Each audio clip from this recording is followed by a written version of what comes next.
G'day guys, I'm James Duckworth and today I'm going to be showing you how to do the valve clearances on a YZ250F. First, you'll need to remove the bolt on the back of the seat. This is a 10mm socket, there's one on either side. Once you have that removed, remove the seat by sliding it backwards and lifting off. Next, remove the bolts mounting the tank. These are located on either side just behind the radiator. You can access them through the vents using a 10mm on an extension. Switch your petcock to off and gently remove your fuel hose.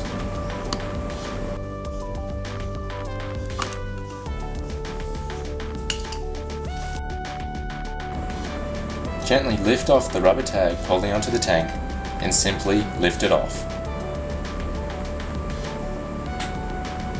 Next, you'll want to remove your valve cover. This is held on by two Allen bolts.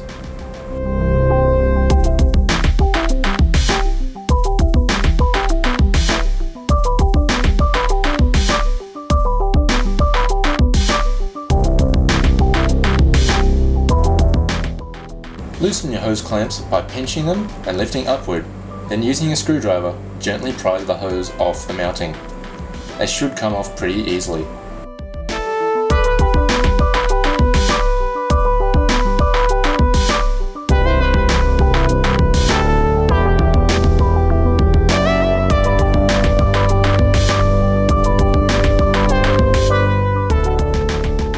Finally, remove the ignition lead and then simply lift the valve cover off. It may be a bit tricky, so a bit of force may be needed.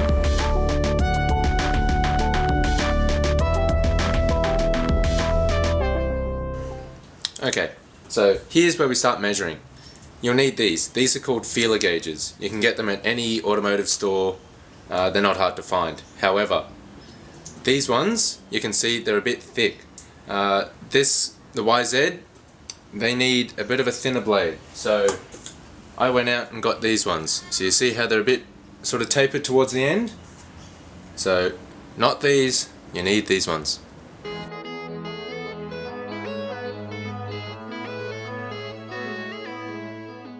To measure the valve clearance, insert the feeler gauge between the cam lobe and the valve bucket. It should just make contact between each of them while still sliding freely. If the gauge does not fit, find a smaller size gauge and measure from there. On this vehicle, the measurement on the intake is 0.1 to 0.15.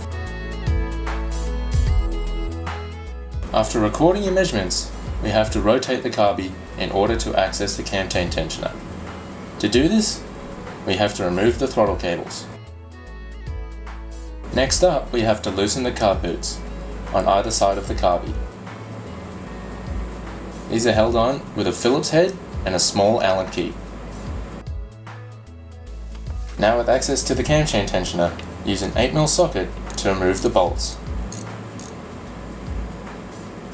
Remove them equally and you can use your fingers by the end of it.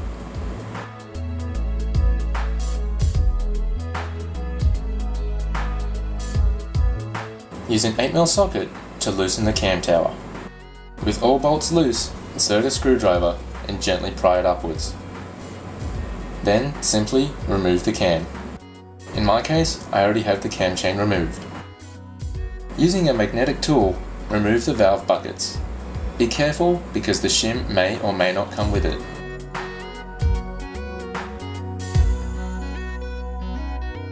Okay, so now we've got the shims out, we use this tool called a micrometer.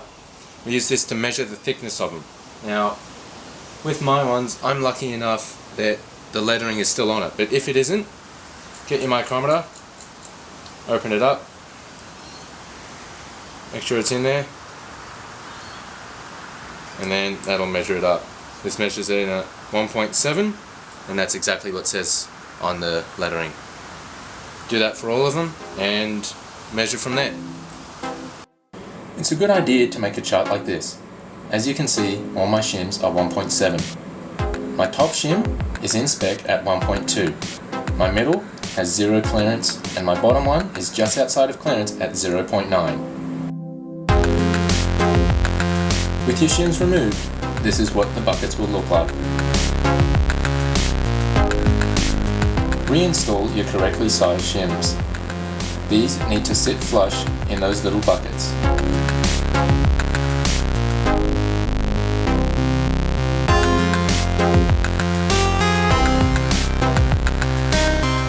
With your shims installed, gently install the buckets on top. These shouldn't require any force to install, so be careful.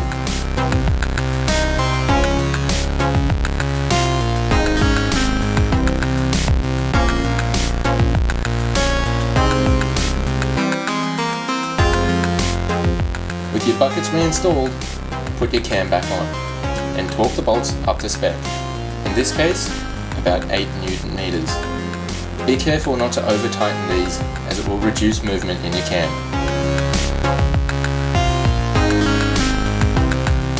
You'll want to tighten the bolts in a star pattern in order to give equal pressure as you're installing it. With everything reinstalled, remeasure your clearances. If you've done your calculations correctly, everything should now be in spec.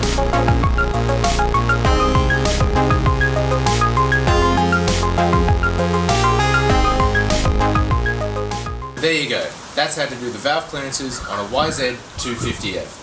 It's not that hard and can save you a lot of money. Do yourself a favour, have a go yourself, and just learn by doing. Stay upright, people.